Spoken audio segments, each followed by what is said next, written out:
And the reason for that is because I actually need to make sure that we are actually operating off of Twitch here. Are we still doing no rhyme, thankfully? I don't even remember what episode we're on at this point. So, probably not. Because what are we on? 5? 6? I can actually look it up quick. I'm gonna look it up. You have opened this can of worms, Joey. Tanjiro's a player. He's a demon slayer. Is he a player? He's like the opposite of a player. Like, I meant like a player, like not a player playing the field dating wise. Like obviously a player in this good versus evil game. Metaphorically speaking, Yeah. he's like a player, and like on a Universal Game Board, he's like a player. So technically, episode 4, since the Gundam episode was lost to time and incompetence. This show ends really poor. Here's episode number 4. Oh, it's not over yet. We have a part 2, which I was going to go into. Joey. Like, dang it. We're not done yet. It is still an easy watch. As goofy as the last 4 episodes were, it is an easy watch. Yeah. I will say I was blowing for these episodes today until I took a nap. Okay. Oh yeah, we're running. Perfect. That's all I needed to make sure is that we're doing that, so. Good. Now put your face on here so we're not alone. Well, my face is already on here. Like, if you look at the Twitch stream, like, my face is here. Oh, well, I can't see the Twitch stream. It would just be backwards because everything is going to be like 10 seconds back. So just don't listen to it with video on YouTube. That's when I see Tony for the first time. Yeah. Otherwise, I'm usually looking at my own screen, just like, oh, in my very bad lighting. Myself. Okie doke. Oh, that's weird. And welcome everyone to Animesplaining. And I really do not have anything for episode number 4, but yeah, we did the first chunk of Demon Slayer. A little more than halfway, Joey. So it is your first foray into shonen. Marlon is the person that we have in the upper part there, as I point. But not an anime expert, but certainly someone who knows more about anime than Joey. It goes without saying. Didn't we watch shonen for a different decade? We wasn't Redline shonen? Redline was not shonen, but JoJo's was. Oh, that's right. So if you need to equate something to Demon Slayer, it is JoJo's, and JoJo's is better. JoJo's is also older. Much older. Well, the story's older. The actual anime is like about the same time that this was coming out. Or this is coming out. Does Netflix own this show? No. Yeah. Just kind of napped it up. They grabbed the popular thing. Demon Slayer is literally streaming everywhere. It's on Hulu. It's on Crunchyroll. It's... Yeah. You really can't avoid it.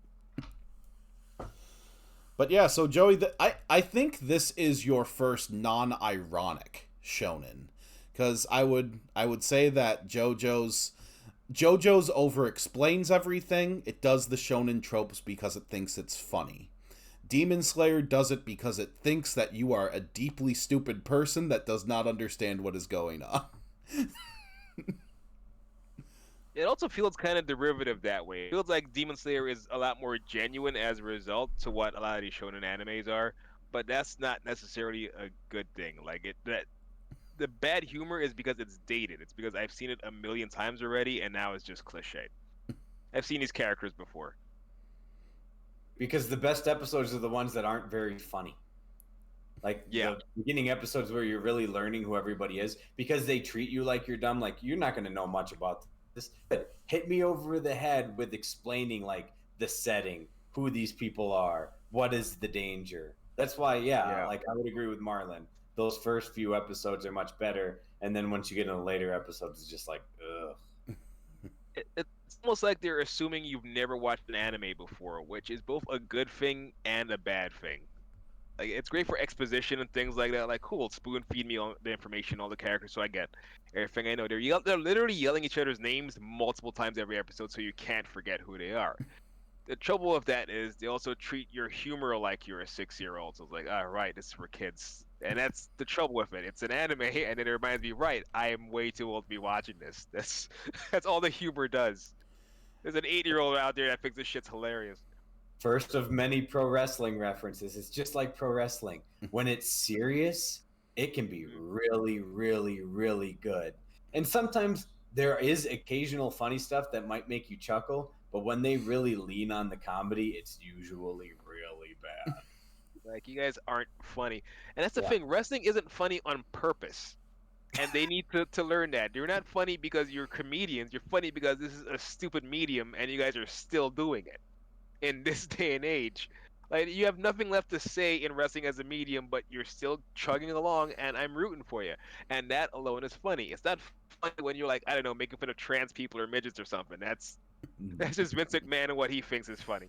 Yeah, legitimately the only like joke that lands with me with Demon Slayer, like when they do comedy stuff, like occasionally there is a joke that ends up like making it through. And I watched episode 14 with Marlin before, where Inosuke and Tanjiro are fighting, and I forgot about the joke where like Inosuke introduces himself because he wants to just continue this fight, and then Tanjiro breaks it up by going like, "Oh yeah, how do you spell your name?" And he just stops because as soon as Inosuke starts thinking, he just breaks.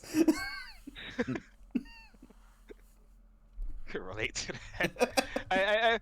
I appreciate it. Like that kind of humor is funny. That's fine. It's not like the orange guy who was just kind of scared of everything. He's scared and horny. That's his character, and that's where the humor comes from. He wants to have sex with things, and he's running away from things. Well, at least if this boar-headed guy, well, he's serious, and then someone interrupts him, and it's awkward. It's like interrupting Wolverine or Superman or somebody. It's funny because they're normally so damn serious, and now you're just kind of jamming your screwdriver in that and screwing it up. You can't be serious because I'm making fun of you. So, Joey, a lot of what we will focus on is going to be wrestling focused because I would argue that shonen anime is just wrestling. Uh, so, what is your opinion of white meat babyface Tanjiro? I mean, they, again, when you're introduced to him, he instantly has stakes. So you get this idea that he is this very family oriented person, very close with his entire family that he lives with in the middle of this kind of isolated village in a forest or just their home that's just in this forest, and there's this danger outside of them, and then instantly in the first episode you see his family's wiped out by this danger they just kind of like mentioned ho hum right before, and so you immediately go on to like learning more and more, and then he escalates, and then he has to do like the Rocky thing where he meets this trainer who's grizzled trainer, doesn't want to train him, but ends up winning over this trainer, and then eventually makes this trainer really care for him, all the while where instead of a love interest in the traditional sense, he has a sister, so it Yeah. still continues the family thing instead of killing all of them. So he still has this motivation to protect somebody, and so you understand based on what you know about him before, and at the same time, because she becomes what is portrayed in the show as this ultimate evil, but he still wants to like be there for her despite what she's become, still also leads you to believe that he is good no matter what. Like you said, white meat, baby face, good, you Yeah. know, echo the old school like say your prayers, eat your vitamins Yeah. type baby face. His entire character is being a good person. His entire character is caring for this person. And if there wasn't any trouble, his character would just be bland. As we saw before anything went down, before his family was killed, he just went around being nice to people. That's his whole Mm. personality. That's not enough, at least for me. It's why I appreciate the side characters a lot more personally. Yeah, Mhm. I am the person who really liked Death Parade, which is an anime that at the end of the day focuses on like you need to have empathy with people and you need to care about people. I do like that aspect of Tanjiro's character, but I think it only goes so far. I mean, we're going to do the rest of season 1. So we are going to get through like episode 24 26. I forget where it ends at season 1 before it went to the Mugen Train movie. But as someone who has now gone 2 arcs past what is widely considered to be Demon Slayer's height, I think it's laws of diminishing returns. I think that they just like don't get enough from this character, and I've read the ending, and I do not care for the ending. um, But it's gonna be fun. Maybe they changed it. but I doubt they'll change it. But Joey, would you, if you think about like Nezuko as a character, being mostly silent and not having a whole lot of agency. She's just kind of forgotten about. And in general, kind of how this show has done female characters so far. Would you believe that the person who wrote this is a woman? That's a I mean, lie. it's not like so far fetched because of how empathetic Tanjiro is. It gives you a little more like because it leans a little more on his emotion there. So I could believe, but I mean, if I had to guess, no, I would have said it was a man. Just basically based on it being anime alone. Yeah, the Yeah, mangaka, the writer and illustrator of this is a woman. And with how bad Nezuko is, even not in just this arc, but in going forward, it's just like, you made some Is she mistakes. really? I mean, because what's that again, about? what can she do? She's basically so the demons are like vampires slash zombies, and I Yeah, mean, so I mean, essentially, it's kind of weird because then you meet some that are obviously can talk, and then you meet Muzan Kibutsuji. Just Muzan make sure Kibutsuji. Muzan Kibutsuji, or I still got isn't that that? wrong. But either way, like you make him like this like super Dracula level, but like it like I mean, for lack of a better term, like Blade, like a daywalker, like he can Yeah.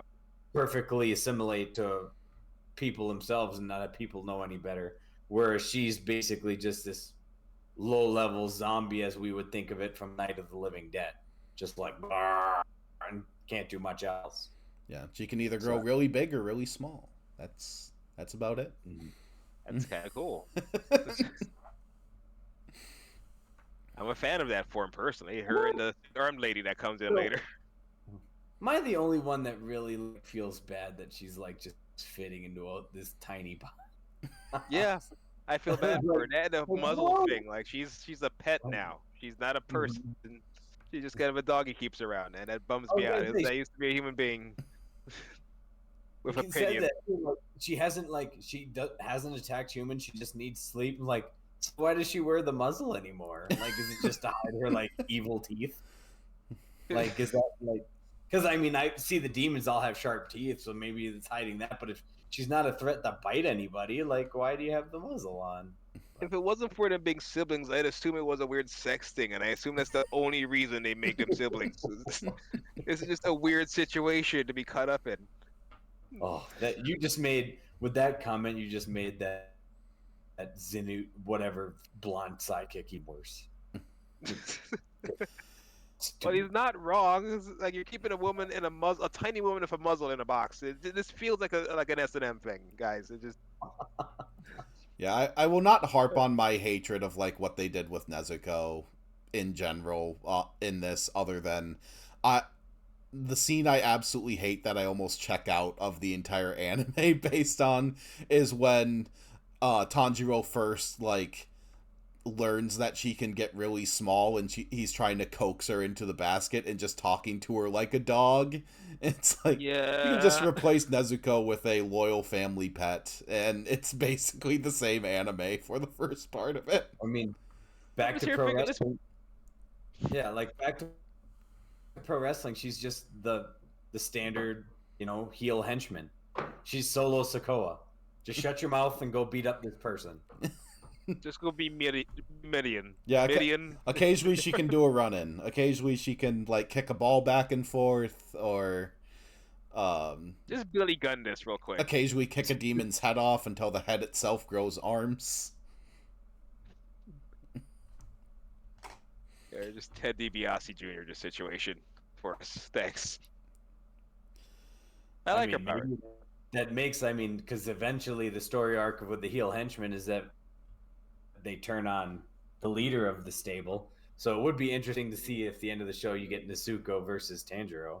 That'd be at least interesting. That doesn't happen. Like we're definitely get Nezuko versus Michael Jackson guy. Because I'm not gonna try to pronounce his name like you did. It's just Michael Jackson guy. Oh, I know who you're talking about. Yeah, okay. Muzan Kibutsuji. Muzan Kibutsuji, Muzan Jackson. I like Muzan Kibutsuji. I feel that at least in the arcs that I've seen, they haven't really done enough with his character. Like, I really like his introduction. I think his introduction is one of the heights of the series, where, like, Tanjiro knows who he is, and he just infects a random dude in not broad daylight because it's nighttime, but he does it subtly, so Tanjiro needs to make a value judgment between whether to pursue Muzan or like help this one guy who's turning into a demon. So Tanjiro, the only thing he can do is just yell at him, and then Muzan is just so angry that someone has found his secret identity that he just murks 3 people in an alley for no reason. Well, it's because the guy told him he looked dead. Because of course he's vain, because he's a villain. Yeah. Just slams a guy into the wall and then punches a person into orbit. And then sticks his fingers very gently through a lady's. Yeah, and turns her into goo. About it, though. Turns her into goo. Yeah. I think she got it the worst. Every cell in your body is dying. Yeah, you just watch her other 2 loved ones like die, and then then slowly like get her blood transfused. I think he said, like, I'm gonna give you some of my blood, but your body can't process it, and then she basically just melt. Now you're the pie.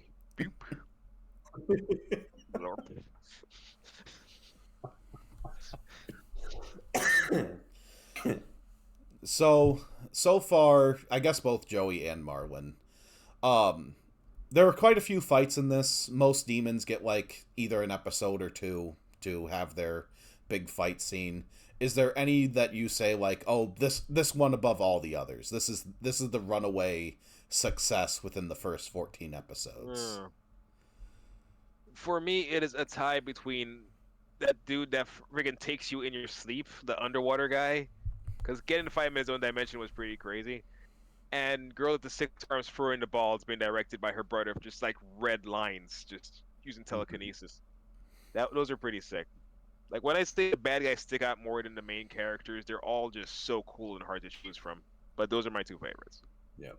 I would say I would agree with the pair of the brother, or I don't think they're brother sister, but yeah, like the arrow, the guy with the arrow power versus the girl who throws like the ball power, because again, like, just they're working together, it made it seem like they were so menacing. And then even telling the story was like, these aren't one of like the disciples of this main baddie, so like these 2 were the easy 2, and then you watched it like, like, again, raising the stakes. The other one is I like the training blob, like when he had to go train. That guy, that was cruel. And then, just killed him, like, just lift him up here. Nom. Like, I ate all the students. He just keeps tossing them here. I just keep eating them. It's kind of pointless. Just sending kids to their deaths with this thing. Those ghost children, Tanjiro, just led you to be a meal. No, I'm gonna eat you too. That's what we do. Again, pro wrestling reference. Those ghost children, because you're like, okay, who are these 2? And they're never to be seen again. It's like if Seth Rollins gets a help from a run-in from like Ricochet. They've never ever talked with each other. Or now a better example would be John Cena and LA Knight. John Cena and LA Knight have no history together whatsoever and will never again after, John Cena's run is over of once he goes back to Hollywood. But it's just like this one time, I am here to help you. Like oh my God, it's Evan Bourne. Evan Bourne is here to help John Cena. See, I actually have a dark horse as my favorite fight of these 14 episodes, and I actually like the very first technical fight in this, and probably my number 2 is Inosuke against Tanjiro, just because I like them slapping each other. I like that fight. It's a lot more movement than I see in a lot of the other fights in the early part. But I like his fight against the one water Hashira at the very beginning, where they do the whole he's throwing the axe because he's desperate thing. It's like, even though that's very short, it's like I really like this show's first episode. I think it does exactly what it needs to do to get you set. It doesn't throw a lot of proper nouns at you, as animes are known to do in their first couple episodes. It stays quiet for the most part, and I think that's its strength, that we are seeing it slowly lose over time as it becomes a regular shonen anime. Mm-hmm. Like, oh, I've seen you guys before. Great, fun. This is just a training arc. It was a really good training arc for a training arc that I've seen a bajillion times. It was a really good one. Just kept short and succinct. And I can say this about modern shonen compared to the stuff I grew up with. At least they're not stretching these things out for entire arcs. Most of these bad guys pop up for 2, maybe 3 episodes. We don't get 26 episodes of the underwater guy, or 30 episodes of Drum Dude. This is not Dragon Ball Z where he's taking ages to power up a sword attack or something. It's no, we tell the story and we move on. And I appreciate that about these. We came up with 4 or 5 different awesome bad guys within 14 episodes. That's pretty rad, I think. Would you say that that's this anime's strength in general, Marlon? Because other shonen, you're exactly right. It takes a few episodes to give you its fight. JoJo's season 1, things happen pretty choppy because they kind of know where they're going. But even the Dio Jonathan Joestar fight takes a while. And that takes 2 episodes compared to everything else, which takes a fifth of an episode. But because Demon Slayer tends to introduce its villain and kind of get shit done within an episode and a half, is it its strength that it's just keeping on moving, really? I feel like it is. I also appreciate that watching Chainsaw Man. It's kind of a freak of the week kind of format. Like Jory mentioned, it's kind of Supernatural a little bit. Who are we fighting this week? Who are we running to now? But at the same time, the strength to a lot of characters like the Flash and Batman and Spider-Man are their rogues galleries. It's not that those characters are necessarily coolest in the world. It's that I'm here to see who they're coming up against this week. I'm here to see what Poison Ivy's up to, or Bane, or Mr. Freeze. So now we have these really awesome villains here to help out this really bland protagonist, because 90% of the show's work is done by its villains. So might as well show them off. They're your best feature. Show off your really cool bad guys you have to come up against. Beat the shit out of them for an episode, and have them come back the next episode. That's your format. Yeah, Joey, how do you feel about the show kind of just moving things through? You have not seen Dragon Ball Z. You have not experienced the 5 minutes until the planet explodes is going to take literally 80 episodes. You or other college roommates, yeah. I've seen Dragon Ball Z semesters seasons.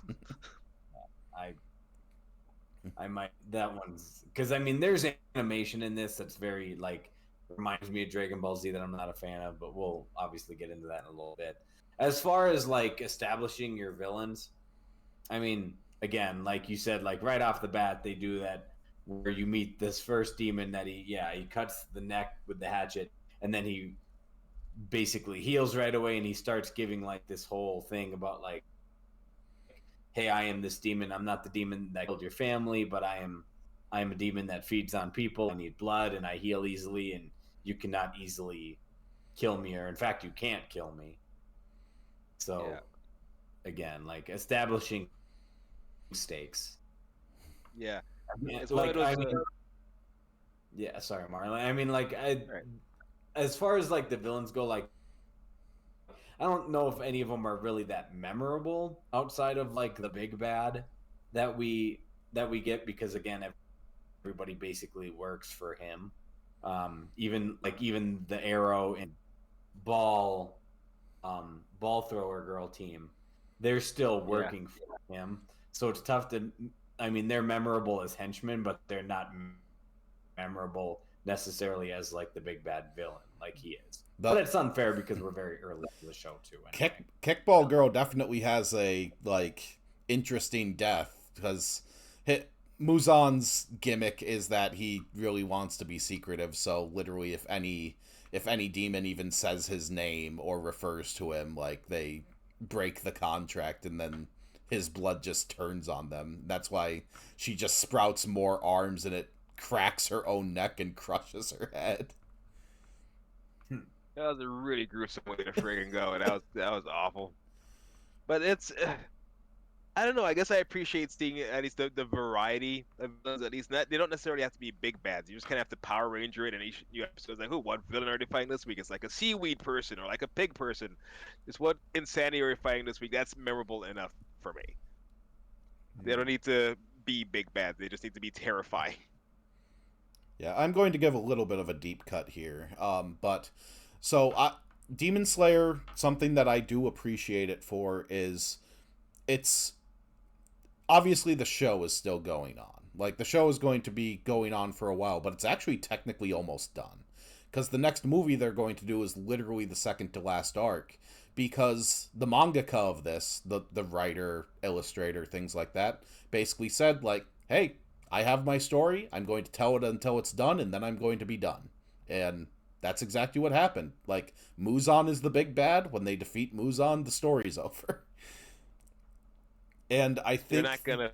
I think that is what helps it. Like even if I do not like the comedy episodes, even if the comedy episodes do end up feeling like filler in the end, it seems to actually constantly be moving forward. It seems to be, you don't really get the sense that this show is just kind of, or this story is aimlessly wandering in the woods until it can find something that's marketable. Yeah, they're at least I mean marching towards something. yeah, that's an advantage of your best shows. That's why Breaking Bad or Better Call Saul or certain shows just don't overstay their welcome. Whereas like Supernatural, the writers originally thought season 5 was the end. Like we It were should writing have it to this been. point, and then because they had a hit on their hands, different producers. So the main writers left, or the main writer left, but because his vision was complete. But the other producers are like, well, let's just continue the show and tell a different story. So it's kind of like that. I mean, we see the same thing again. Pro wrestling, because pro wrestling just goes on. It doesn't it's never just going to be final because they have to tell the story the next week. So eventually, there are times where the story really wins us over, and we'll tune in for a certain amount of time. But after a while, it just gets old hat, and you tune out. Yeah, and I didn't even mention my deep cut. My deep cut was going to be that that Ronin Warriors like was obviously like just written to when they first defeat Topa, and then they defeat Topa, and then they just kind of aimlessly wander with like villains of the week until they just bring Topa back again. That's right. Bring Topa back again. Yeah, we missed Topa. Yeah, except now Anubis is the ancient one, and that second major arc of Ronin Warriors does get interesting. Maybe we'll do that at some point, but not today. Somehow Topa has returned. Yeah, he's an evil ghost spirit, so he can come back really whenever he wants. Granddaughter of Topa. So Joey, time to talk about the elephant in the room. When I previewed this episode, this show for you, I said that more than likely you might like the action, but you'll probably absolutely hate the comedy. Was I correct? You were. Largely, you were correct. Like again, like the first, but I didn't love the action necessarily even in the later episodes because again, it just felt like filler. So like Yeah. the episode where they go into like whatever the weird haunted demon house was with Yeah. like the snake demon. I was like, where you first meet the dude with the The, boar's head. Yeah. oh, the drum Uh, demon place. Yeah. yeah, I mean that again because it just felt like filler. So even the action was kind of lost on me. But yes, and then of course you get introduced to stupid sidekick dude who can just because the rest of the episodes, yeah, like until episode 8, like is there even much comedy? I mean, everything still felt super serious. Then all of a sudden they write a 180 just to. Yeah. I mean, there is a bit. I mean, there's like haphazard comedy. Like it's like, oh, my instructor wants to kill me, and Oh like, God, yes, and Yeah. that is we might as well get it. That is the part where like animation just bugs the crap out of me. Where you get the like for example when he has to swing the sword 1,000 times, and his trainer just pops up right behind him and says like do 500. What? Oh, yeah. That is irritating. Every now and then I just look at it like Japan. I don't get you. We're on the same planet and I still don't get you. Like this is funny to you. Because that's like Dragon Ball Z to me. It's one of the reasons why I probably won't watch Dragon Ball Z, is because Dragon Ball Z strikes me a lot like that. And at least like the sideshow, because I'd call Drewmates I watch the show. the most I I will guess ever get you to watch with Dragon Ball, Joey, is going to be like probably one of the movies, just because they are compact, they are concise, like easy to digest. yeah. Like here's the gist of the show. They still kind of expect you to have seen the entire series, but it's not important. You just need to. These people are very powerful. That's about all you need to know. They'll just talk about shit you don't know, Yeah. like you know. It's like coming into a Just Marvel right movie for you. midway through. Or just season 1 of Ahsoka. The fuck is she talking about? Who are these characters? There was a cartoon? When Who did are that these happen? people?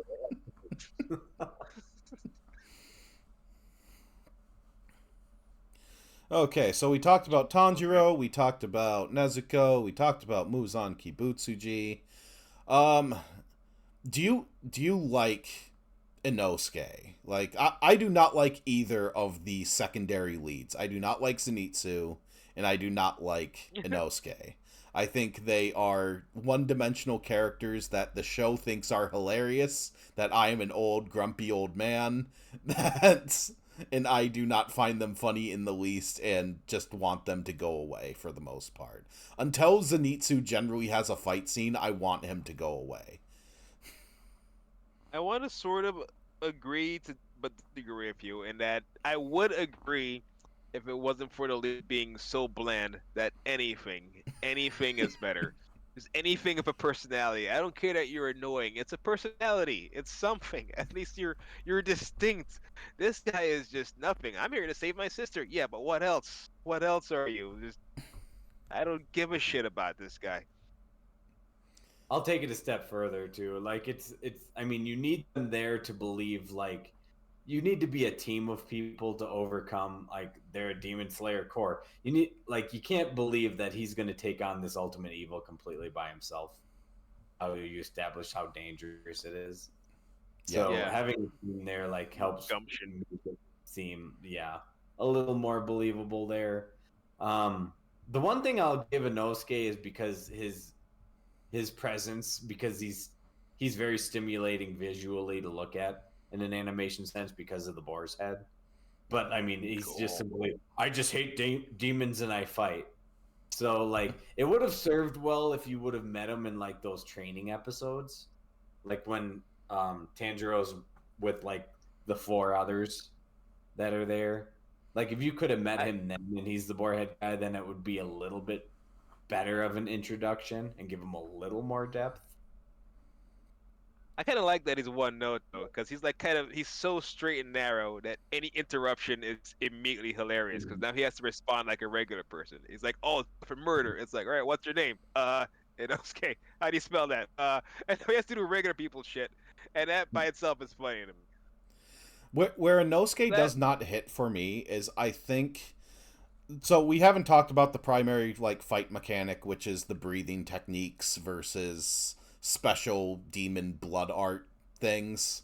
And I think Inosuke, like, we haven't seen it to its full extent, but I feel that he just completely kind of breaks the whole breathing technique thing, because all of his attacks look, one, very basic, two, he says self-taught style, and three, like, you haven't seen it because it's in the movie that's after season 1 is over. But there's one point where he goes like beast breathing, second form, spatial awareness. And I was just like, I'm just gonna leave this movie. But I stayed. The movie's okay. Like, it's. Okay, now we make fun of Dragon Ball Z. There wasn't nearly as much of this shit in Dragon Ball Z, was there? Like, just straight up calling the move these names. Yeah, they just. That's new, right? It Am was I just crazy? it was just Kamehameha, and like they said like the Final general. Flash. You just had your signature techniques. You had your finishers, even though the finishers oftentimes did not finish the fight. But now these are book titles, and I just can't get behind that. They're straight up sentences. Some of these, like, it's like Swan Dive, Sea Fashion Form, Section 9. Like, is this a tax Yeah. form? What are you filling out over here? It'd be like if you're watching a football game and then like they're yelling the play as they're executing it. That's exactly what it is. It's over a megaphone. So I get it, so is it's a Demon Street Fighter Slayer thing, the but, Excalibur's commentary of anime, where they feel the need to tell you absolutely every single move name? Like, yes. Although I was telling Marwin this, it's like every time I watch especially the first season of Demon Slayer, I always want to write down like, okay, what number are they saying on the form? Because I'm pretty sure there's like 3 different 9th forms of water breathing. The show needs an audit, is all we're saying. I just assumed it was always the same move he was using on everybody. I was like, oh, this sounds like whatever thing he said before. And he's doing the same motion. There's like different spins with it. Like this one he spun 3 times, so it's a different move Yeah, now. there are definitely different like moves that come back. Like Water Wheel is something that comes back a lot. Yeah, that's cool. That is a cool one.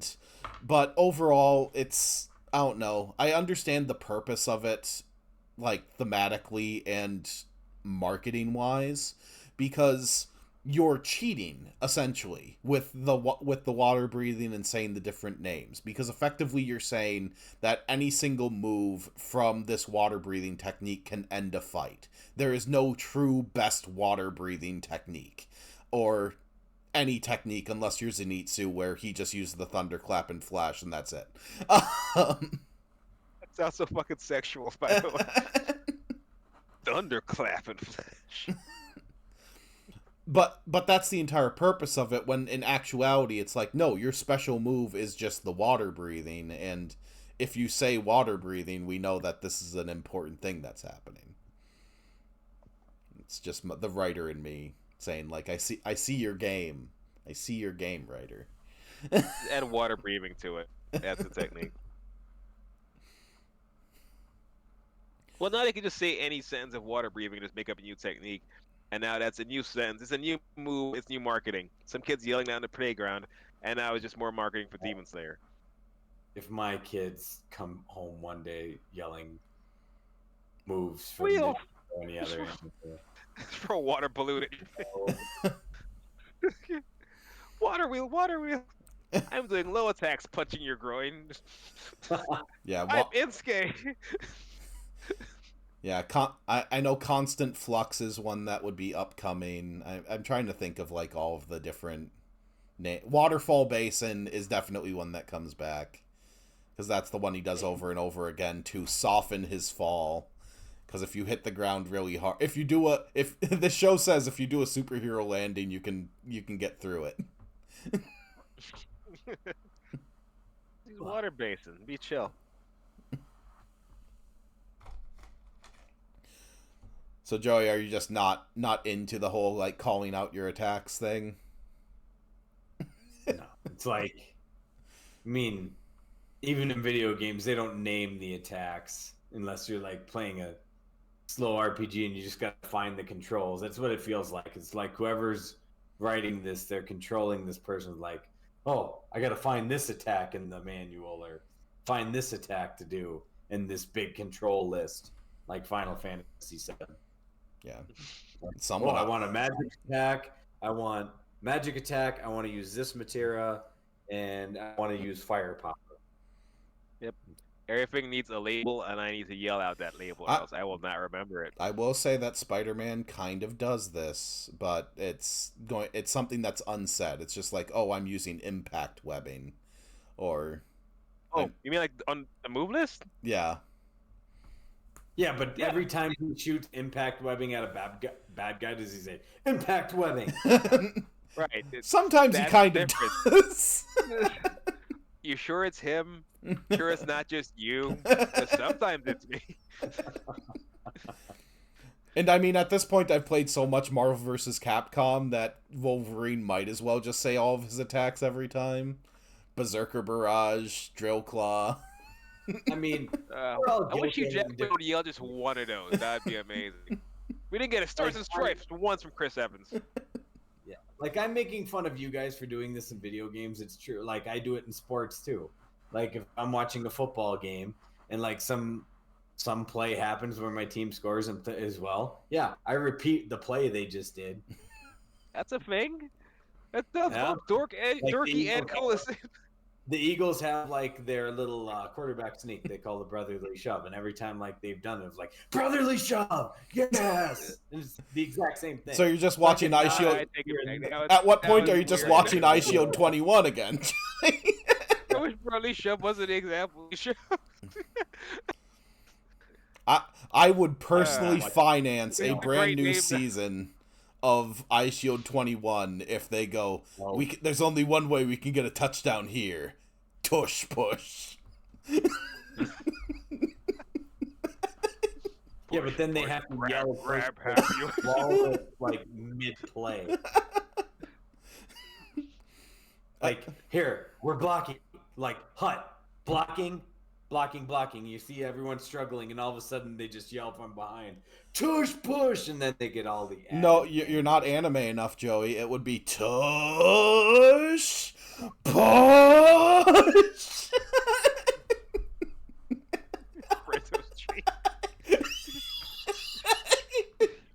Just all the way up in there. Where we all lift the quarterback by forearm deep. Kind of tops him over the team. And given Ice Shield's 21's knowledge of like really the game, they would probably be like they would go 20 yards with this move. Score 10 points. They just have to keep doing it then. Well, yeah, that's why it's illegal. There's no defense for it. It's like, is that harassment? Can we sue him? There's consent on a football field, Marlon. That doesn't sound legal. That doesn't sound from somebody that plays center. A weird workaround. That's how you like grab a cheerleader in the middle of the night. Like, nah, we're not. That's not a rule. We can't do that. Okay, so Joey, now it's time to do some potential like wizarding. So we are going, like I said, we're going to watch the rest of the season, because that makes an easy November episode. But do you think we're going to get like a bunch more settings, or do you think it's going to like simmer down to like a single setting and a big fight, or kind of where do you think this show is going? Because we're at episode 14, and I can definitely say that the end of season 1 is, I think, episode 24. So we have like 10 episodes. I would say at least probably by episode 19, business begins to pick up and they get to the regular storyline. But I'm willing to bet like at least the first 2 episodes that we'll probably watch in the next part of this season will probably be more filler like this one. Maybe you might learn more about like As much as I don't like Zenitsu, the one thing I will say is like I like this idea of him going into a trance and all of a sudden becoming like this majorly badass warrior. That's kind of interesting to me. I'd like to see where that goes, at least for his character. Otherwise, everything about him I despise. But it's so it'll be interesting to see where that goes, and of course, like again, the Tanjiro Nasuka dynamic, and with the big bad. But the rest of it, like if I get more Boar guy, okay, like just be there to fight and then get off screen. Don't talk. No one cares about the tertiary face character. Like, as much as it makes me sad, it's like, oh, sorry, Inosuke, you are the Hangman Page of this group right now. It's like second to Orange Cassidy, and I guess Top Face would probably so pretty. be. Like... He's just pretty and full of abs. Marlon, have you seen the end of season 1 of Demon Slayer, or is this your first run through? This is my first run through. I've tried like 4 times and only ever made it past Slicing the Rock. Oh, okay. This is the furthest I've ever made it through this show. Well, I can tell you that this ending section of season 1 is widely considered to be the best arc in Demon Slayer. So after this, it's all downhill from here. So if you don't want to watch the Mugen Train movie, that's perfectly fine. The Entertainment District arc was kind of middling to me. It has a really good fight in it, but other than that, it's kind of bad comedy for like 60% of it. You mean everything after episode 26 or everything after episode 14? So here's the fun thing. So if you watch this is going to be, I explain how this dumb show has operated.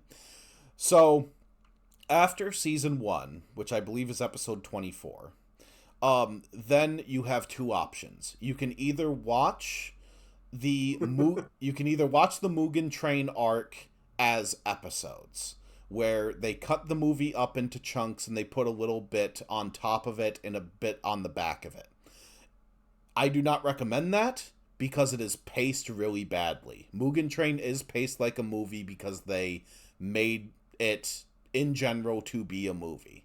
So if you're going to watch Mugen Train, pull it off of Crunchyroll, watch the movie version. It's 2 hours. Okay. It's an okay watch. The Entertainment District arc is back to being episodic. So that you're watching as episodes again. And apparently the Infinity Castle arc, which is the arc that's coming up, is potentially going to be another movie before they get to the final arc, which is the very last part of it. Okay. I will try. It doesn't sound like I'm looking forward to much, but I'll try. But like Tony described it to me as Westworld season 1, and he's right. Like you are given 2 options when this season ends. You either continue watching or you just quit because like. And I tried compare it to Westworld to make the Westworld season 1 is great. I watched season 1 all the way through. And then I even told Tony to spite him. I'm like, I'm going to make it through this entire show. And I made it through 2.5 episodes of season 2. And was like, I can't. I quit. I am so confident of what the height of season 1 is that I guarantee you, when you both see the episode, which is the height of this show, I will just outright say it. You will get the ending credits, which are going to be different from the ending credits that you have seen previous, and it's like a special title card. You will go like, okay, I can just stop here. It's not getting any better than this, and you will mostly be right.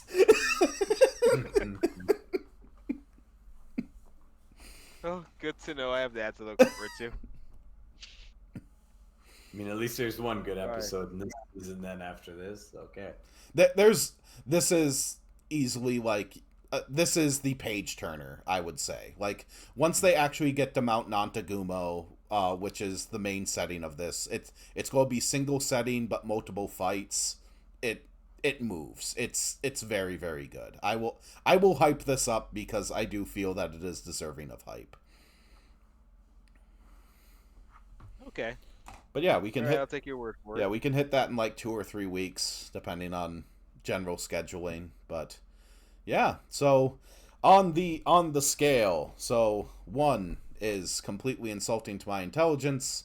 2 is, it was bad, but there are some redeeming qualities. 3 is a generalized I liked it statement. Not much more than that.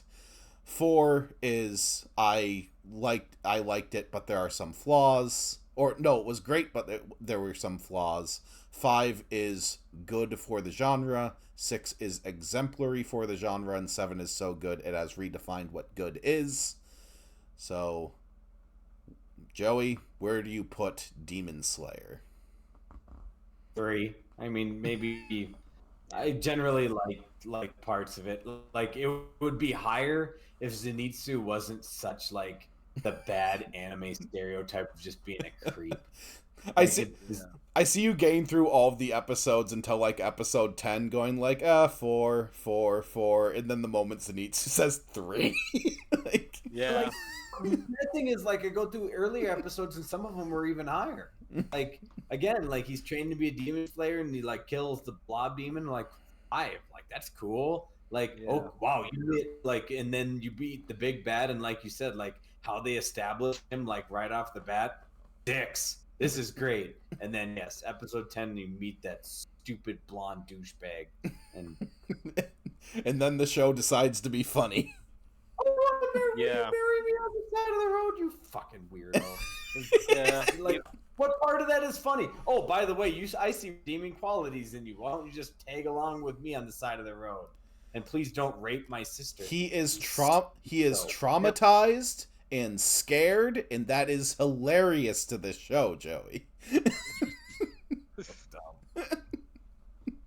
This doesn't feel like I get that they want humor. It doesn't feel like appropriate humor. You set up this awesome revenge story, and Attack on Titan did the same thing. You have this awesome revenge story, and I'm ready for just blood fueled Quentin Tarantino bloodlust. And then here's this fucking goofball you just throw in and just kills all momentum. And it's just this weird Japanese trope that they love doing. This character doesn't jive. It's like having a Punisher comic, and then suddenly you have Howard the Duck tagging along. That's just it kills the energy for me. It's not necessarily like if you just made him a coward, and then all of a sudden, but he becomes this guy that when he's in a trance becomes this entirely different warrior. Like that's still somewhat interesting, but unfortunately, you lean into the bad creepy guy sex joke, and that's Yeah. Yeah, Which so I want to say I get, but the way they're playing up for laughs is I get that he didn't want anything to do with this. Like, he kind of got thrust into this whole life. He didn't want to become a demon slayer. So now, like any other military dude, is like, ah, shit, my life could end at any moment. He wants to marry the first woman in front of him. So I find that kind of funny as a trope. So I understand that he's not necessarily this horny dude. He just wants to live his life now before it's taken away by a demon at any given moment. I get that. I've definitely met military people that get married very quickly because they feel they have to before.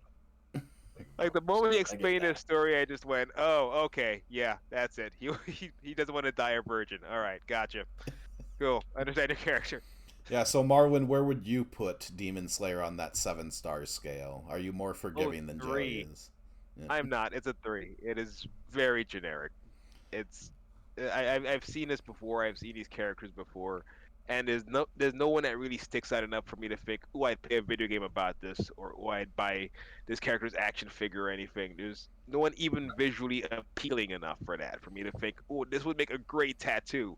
None of these characters would make great tattoos. Maybe some of the bad guys, I guess, but this is just, yeah. Yeah, I, You're not cool. I think I am right there with you. Like overall, the problem with Demon Slayer is it has like incredible levels of animation when they decide to use their budget, and other times it just kind of looks like garbage. Um, but overall the story is mid. Like it is the middest of anime. It is the Cody Rhodes of anime. It is 3-star matches, like, and that is what you are going to get. And sometimes like they'll pull a very good one out of their hat, but for the most part it's just kind of going to stay in that middle period. Marlon, I Even think the origin is basic. yeah, I really They like pointed out the being like, made would by I get a family. tattoo of this character, or would I get like a T-shirt or thing? It's like, yeah, it's like I could get like a figure of a JoJo's character. Like I could see myself, if I wasn't like deathly afraid of needles, going like, yeah, I'll get a JoJo tattoo. So why not? JoJo's is really cool, or Cowboy Bebop, or any of these shows with like incredibly like memorable and cool characters. And Demon Slayer just, Yeah. it feels like kid shit at the end of the Yeah. day. Like it feels like really good kid shit, but it still feels like kid shit.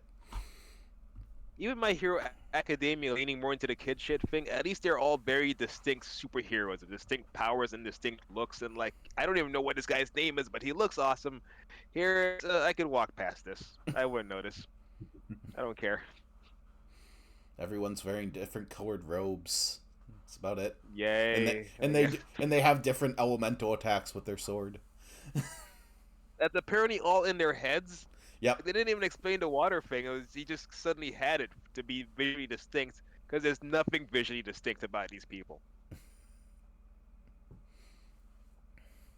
So that is Demon Slayer, part 1 in the books. I will make sure to export this. So, and if I do this proper, I'll put up part 1, and then then we'll record part 2, and I'll completely forget about it.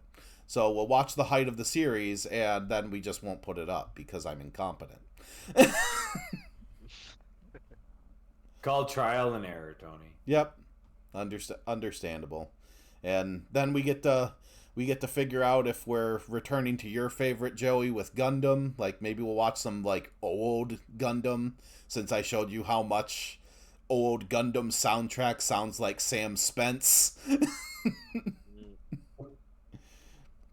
It's at least gonna be a different kind of bad. All anime of all eras have their own different bad. 1970s ass. Like, wow, his legs are not moving. Or there's Kinda Witch bad. from Mercury, or Joey, after this, since this is a lot of like feudal Japan stuff, should we go back to sci-fi? Did you want to do like Psycho Pass or Ghost in the Shell or something like that? We've watched Ghost in the Shell. This would be like the Ghost in the Shell series, which I honestly think is better. Huh. But Psycho Pass is a lot I'm like game Ghost in the for Shell, except different. More depressing, really. Yeah. Game for whatever. You and Marlon can pick whatever. Bring it on. Okay, we'll figure that out on the next episode. There's no more but Eye Shield 21. more Eye That Shield one. 21. Non-stop Eye Shield 21. It's football season, damn it. You guys cover Trigun yet? We have not done either the old Trigun or new Trigun. We do like a comparison side by side. I feel like Joey would not like either Trigun. That's why I brought it up. I was Two gonna different say, kinds of bad. isn't the design of this show just to make me watch stuff I won't like? Yes. It's to expand your horizons. Like I started watching an anime that I don't know if you'll like, but it's basically just Zombieland. It's Zom 100 Bucket List of the Dead. It's interesting. I don't know where they're going with it, but it's interesting. But it is There's been just stuff Very good. that like surprised me. Like JoJo's is certainly the one that's probably like the biggest surprise. oh, we And then can't there's argue stuff that JoJo's. disappointed me because there's stuff that I maybe thought was better and turns out to be complete crap. Like, I mean, this is my time to knock Mission Impossible: Dead Reckoning. That they're now Never a changing bad time. Yeah. That movie was so terrible. I think they're all fairly bland, so it just kind of washed over me. Just, The first Yeah, one's so bad and the series. rest are just bland. I enjoyed the second one the most, and I'm like alone for that. Like it's all about 2 and 3 of Mission Impossible for me. The second one. Second one's fun for what it is. It's Yeah. goofy, but I mean, Mission Impossible is supposed to be goofy town. Exactly. It should be American James Bond, and they pull that off. This James Bond was American as shit. Joey, you're not invested in what they do with the entity Oh God. or the key. I don't remember this. It's an ominous word. Hey, It's ominous. I watched the entire Mortal Kombat 1 story mode, and the amount they say timelines just makes me want to crawl in a hole and die. Oh, this is the best written fighting game. It's a low bar.